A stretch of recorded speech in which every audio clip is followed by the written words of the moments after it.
আজকের এই ভিডিওটা অতি গুরুত্বপূর্ণ। দেখা মাত্র প্রত্যেকটা বাংলাদেশী নাগরিক এটা ভিডিওটা শেয়ার করে দিবেন, কারণ আমি যে তথ্যগুলো দিচ্ছি। ফের ধাক্কা খেলেন মোহাম্মদ ইউনূস।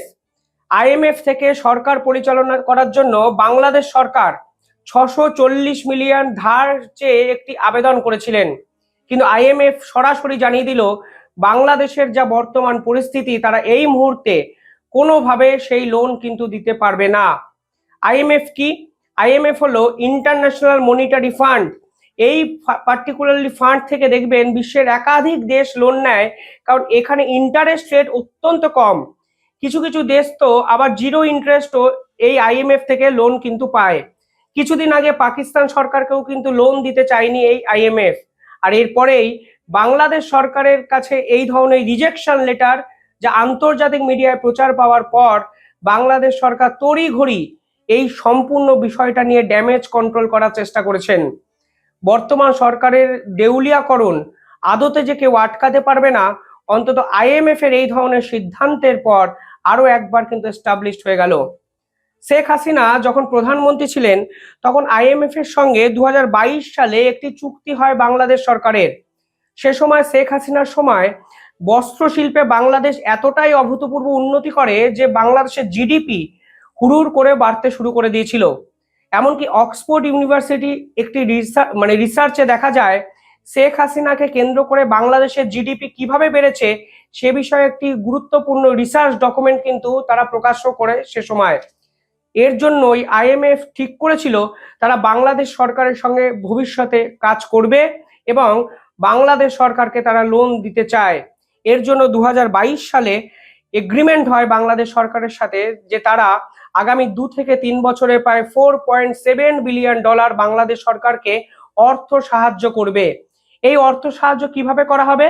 এই অর্থ সাহায্য করা হবে 7টা ইনস্টলমেন্টে, অর্থাৎ একবারে সেই টাকাটা না দিয়ে ধাপে ধাপে ধাপে ধাপে বাংলাদেশ সরকারকে এই $4.7 বিলিয়ন ক্লিয়ার করবে আইএমএফ। এর জন্য 2023 সালে জানুয়ারি মাসে তারা প্রথম ইনস্টলমেন্ট কিন্তু হাসিনা সরকারকে দিয়ে দেয়। পরবর্তীকালে ডিসেম্বর 2023-এ আরো একটা ইনস্টলমেন্ট কিন্তু আইএমএফ ক্লিয়ার করে। 2024-এর জুনে আইএমএফ সব থেকে বেশি বড় ইনস্টলমেন্টই দেয় বাংলাদেশ সরকারকে, যার পরিমাপ ছিল $1.4 বিলিয়ন। কিন্তু এরপর থেকেই মোহাম্মদ ইউনূস সরকারকে অর্থ সাহায্য করা বন্ধ করে দেয় আইএমএফ। সেপ্টেম্বরে একটি রিপোর্ট প্রকাশ হয়। সেই রিপোর্টে বলা হয় বাংলাদেশ সরকার খুব তাড়াতাড়ি দেউলিয়া হবে যদি বাংলাদেশ সরকার ইমিডিয়েটলি দেশের আইন শৃঙ্খলা এবং এই যে ইন্টারনাল এবং এক্সটার্নাল ট্রেড গুলোকে অবিলম্বে চালু না করে। সেই রিপোর্ট প্রকাশ পাওয়ার সঙ্গে সঙ্গে 3টে গুরুত্বপূর্ণ সুপারিশও কিন্তু করেছিল তৎকালীন ইউনূস সরকারকে। আইএমএফ বলেছিল শিক্ষার মান বাড়াতে হবে, কারণ বর্তমানে বাংলাদেশের যে ছাত্র সমাজের অবস্থা তা কোনোভাবেই একটা দেশের অর্থনৈতিক ভিত্তিকে সুগঠিত করতে পারে না। পাশাপাশি তারা বলেছিল আপনারা পরবর্তীকালে আন্তর্জাতিক বাণিজ্যে আপনারা নিজেদের মতো স্ট্র্যাটেজি সাজাবেন, কিন্তু তার আগে আপনারা ইন্টারনাল ট্রেডগুলোকে গুরুত্ব দিন, কারণ আপনাদের দেশে 10 লক্ষর বেশি চাকরি গেছে শেষ 6 মাসে। এমনকি আইএমএফ বলেছিল বেক্সিমোর মতো বড় বৃহৎ সর্ববৃহৎ বস্ত্র শিল্পের যে ফার্ম তা কিন্তু বন্ধ হয়ে গেছে এই মোহাম্মদ ইউনূসের আমলে। এই বেক্সিমো যখন বন্ধ হয়ে যায় তখন আইএমএফ বলে বেক্সিমো শুধু একা বন্ধ হয়নি, এর 170টির কাছাকাছি শাখা সংগঠন ছিল, সাবঅর্ডিনেট যাকে বলা হয়। এই 170টি সাবঅর্ডিনেটও কিন্তু বন্ধ হয়ে যায় এই মোহাম্মদ ইউনূসের আমলে। এমনকি বাংলাদেশ সরকারের প্রধান ইকোনমিক্যাল যে স্ট্রাকচারটা ডিপেন্ড করে সেই যে বস্ত্রশিল্প, সেই বস্ত্রশিল্পের প্রায় 1000 কোটি টাকার অর্ডার কিন্তু বিশ্বের অন্য প্রান্তে চলে যায়, স্পেসিফিক্যালি ভারতবর্ষের নয়ডায়। এবং এসব দেখেই তখন বাংলাদেশ সরকারকে কড়া হুঁশিয়ারি দিয়ে বলেছিল আপনারা অবিলম্বে এই ইকোনমিক্যাল ডেভেলপমেন্টে জোর দিন, কারণ আপনাদের যে ফরেক্স রিজার্ভ অর্থাৎ বৈদেশিক মুদ্রার সঞ্চয় তা তলানিতে গিয়ে পৌঁছাচ্ছে। একের পর এক ব্যাংকে গিয়ে সাধারণ মানুষ টাকা পাচ্ছে না। তখন কিন্তু একাধিক খবর সামনে এসেছিল যেখানে ব্যাংকের লাইনে মানুষ দাঁড়িয়েছিল কিন্তু ব্যাংক কিন্তু টাকা দিতে অপারগ ছিল। পাশাপাশি চায়নার থেকে সে সময় বাংলাদেশের এই সরকার ফের একবার বিপুল পরিমাণে লোন কিন্তু নিয়ে নেয়। সে সময় আপৎকালীন ভিত্তিতে জো বাইডেন কিন্তু মোহাম্মদ ইউনূসকে সাহায্য করেছিলেন, কিন্তু ডোনাল্ড ট্রাম্প এবং ইলন মাস্ক জুটিয়ে এসে এই USAID এর টাকা যখন সম্পূর্ণভাবে বন্ধ করে দেয়, তখন বাংলাদেশ সরকার আদতে নিজেদের অবস্থানটা ঠিক কোথায় আছে তা কিন্তু তারা বুঝতে পারে। IMF সরাসরি বলেছিল বাংলাদেশের অর্থনীতি যদি আগামী 6 মাস এইভাবে চলে তাহলে লিবিয়া, ইরাক কিংবা পাকিস্তানের মতো ভোলাটাইল অর্থনীতিতে পৌঁছে যাবে বাংলাদেশ, যার মূলে থাকবে স্বাভাবিকভাবেই বাংলাদেশ সরকারের আইন প্রশাসনের ব্যর্থতা, যার ফলে আন্তর্জাতিক স্তরে বাংলাদেশের কদর কমে যাওয়া এবং ইন্টারন্যাশনাল বিজনেস কিন্তু বাংলাদেশে ভবিষ্যতে আসবে না, সেরকম কড়া একটি রিপোর্ট কিন্তু সেপ্টেম্বরেই প্রকাশ করে দিয়েছিল। আর বাংলাদেশ সরকার এবার এই ধরনের IMF নামক এই যে ইন্টারন্যাশনাল সংগঠন থেকে যে লোন এক্সপেক্ট করেছিল, তারা সরাসরিভাবে জানিয়ে দিল তারা এই মুহূর্তে কোনোভাবে বাংলাদেশ সরকারকে লোন দিতে পারবে না, কারণ তারা সম্পূর্ণ বিষয়টি নিয়ে কতটা লোনের টাকা ফেরত পাবে সে বিষয় নিয়ে এখনো কোনো সিওরিটি নেই। মোহাম্মদ ইউনূস যখন ক্ষমতায় আসে তখন তারা IMF এর সঙ্গে বারংবার বৈঠকের চেষ্টা করে। IMF বলে ঠিক আছে, আমি আপাতত বৈঠক না করলেও ফেব্রুয়ারি মাসে আপনাদের সঙ্গে মিটিং করব। সেই ফেব্রুয়ারি মাসের মিটিং কিন্তু হয়নি। পরবর্তী দিনক্ষণ তারা দেয় 1 মার্চ, কিন্তু 1 মার্চেও কিন্তু IMF সরাসরি বলে দেয় আমরা আপনাদের সঙ্গে মিটিং করতে পারবো না। পরবর্তী যে ডেট তারা দিয়েছে, এরপরে মোহাম্মদ ইউনূস হয়তো বুঝে গেছে এই সরকারের উপর বাজি আন্তর্জাতিক কোনো সংস্থাই, বিশ্ব ব্যাংক, IMF কেউ আর ধরছেই না, কারণ তারা এবার বলেছে আমরা সবকিছু ঠিক থাকলে আপনাদের সঙ্গে জুন মাসে একটি বৈঠক করতে পারি। কিন্তু আপনারাও হয়তো বুঝতে পারছেন এই ফেব্রুয়ারি থেকে জুন বাংলাদেশের অর্থনৈতিক ভাড়ারের যা অবস্থা তা তারা কিভাবে সামলাবেন সেটাই একটা সব থেকে বড় প্রশ্ন।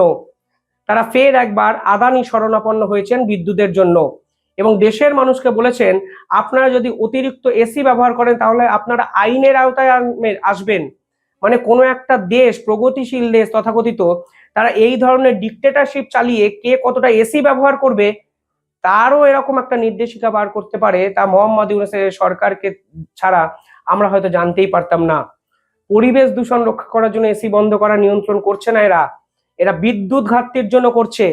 বাংলাদেশের রূপপুর বিদ্যুৎ কেন্দ্র যা রাশিয়ার সহায়তায় এবং ভারতবর্ষের টেকনোলজিক্যাল সাপোর্টে তৈরি হচ্ছিল তা বন্ধ হয়ে গেছে, ফলে রূপপুর বিদ্যুৎ কেন্দ্র তৈরি হচ্ছে না।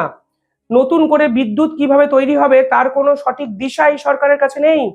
একের পর এক শেখ হাসিনার করে যাওয়া প্রজেক্ট চোখের নিমেষে বন্ধ হয়ে যাচ্ছে, ধূলিসাৎ হয়ে যাচ্ছে সাধারণ মানুষের স্বপ্ন।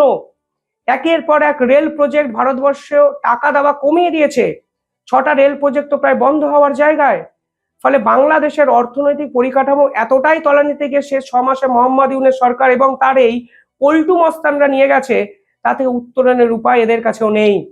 কিন্তু বাংলাদেশের এই অন্তর্বর্তীকালীন সরকারের প্রধান উপদেষ্টা মোহাম্মদ ইউনূস দুদিন আগে কি বলেছেন? তারা বলেছেন আন্তর্জাতিক সমস্ত শক্তিগুলো আমাদের পাশে এসে দাঁড়ানোয় অন্য একটা দেশ নাকি ভয়ে কাঁপতে শুরু করে দিয়েছে। কোট আনকোট তিনি ভারতকে ইঙ্গিত করে বলেছেন তিনি নাকি জানেন ডোনাল্ড ট্রাম্পের কাছে নালিশ করতে কেউ বা কারা গেছিল, অথচ বাস্তব পরিস্থিতি বলে ভারতের নালিশের উপর কিছু ডিপেন্ড করছে না বাংলাদেশের অবস্থা। বাংলাদেশে বর্তমান যে অর্থনৈতিক দৈন্যদশা তার জন্য দায়ী বাংলাদেশ সরকারের এই ধরনের ভাওতাবাজ মোহাম্মদ ইউনূসরাই। আজকে IMF স্পষ্ট বুঝিয়ে দিল আপনারা আপনাদের ইকোনমি তো ঘুরে দাঁড় করাতে পারবেনই না, উল্টে আপনারা যে পথে যাচ্ছেন সেই পথে যদি বাংলাদেশ যায় তাহলে একদম দেউলিয়াকরণের মতো একটা অবস্থা কিন্তু দেশের হচ্ছে, যার পরিস্থিতি অত্যন্ত বিপজ্জনক একটা জায়গায় যেতে পারে। কিছুদিন আগে বাংলাদেশ সরকারের পক্ষ থেকে ভ্যাট বৃদ্ধি করা হয়েছিল, অর্থাৎ সাধারণ মানুষের আয় কমে গেছে সেখানে ব্যয়ের উপর অতিরিক্ত কর নেবে সরকার। শেখ হাসিনা মুখ খুলে বলেছিলেন এইভাবে একটা সরকার ভ্যাট বৃদ্ধি করতে পারে না, এর জন্য পার্লামেন্টের ডিসিশন করতে হবে। কিন্তু বাংলাদেশ এই সরকার সংবিধান মানে না, পার্লামেন্ট মানে না, যে যার নিজের মতো আমার দেশ বলে যা ইচ্ছা তাই করার লাইসেন্সটা যেন এদের কাছে কেউ তুলে দিয়েছে এবং এরা এই অনুযায়ী দেশকে চালানোর চেষ্টা করছে, তা কিন্তু আজ স্পষ্ট। আর এরপর এই ধরনের ভ্যাট ইমপ্লিমেন্টেশনের পরেও বাংলাদেশ সরকারের মানুষ আদতে আরো বিপন্নতার জায়গায় একটু একটু করে এগিয়ে যাচ্ছে এবং ওই ভ্যাট বাংলাদেশ সরকারের ইকোনমিক্যাল স্ট্রাকচারকেও রিফর্ম করতে পারছে না, তা আজকে খোলা আকাশের মতো, খোলা আলোর মতো, আকাশের মতো পরিষ্কার।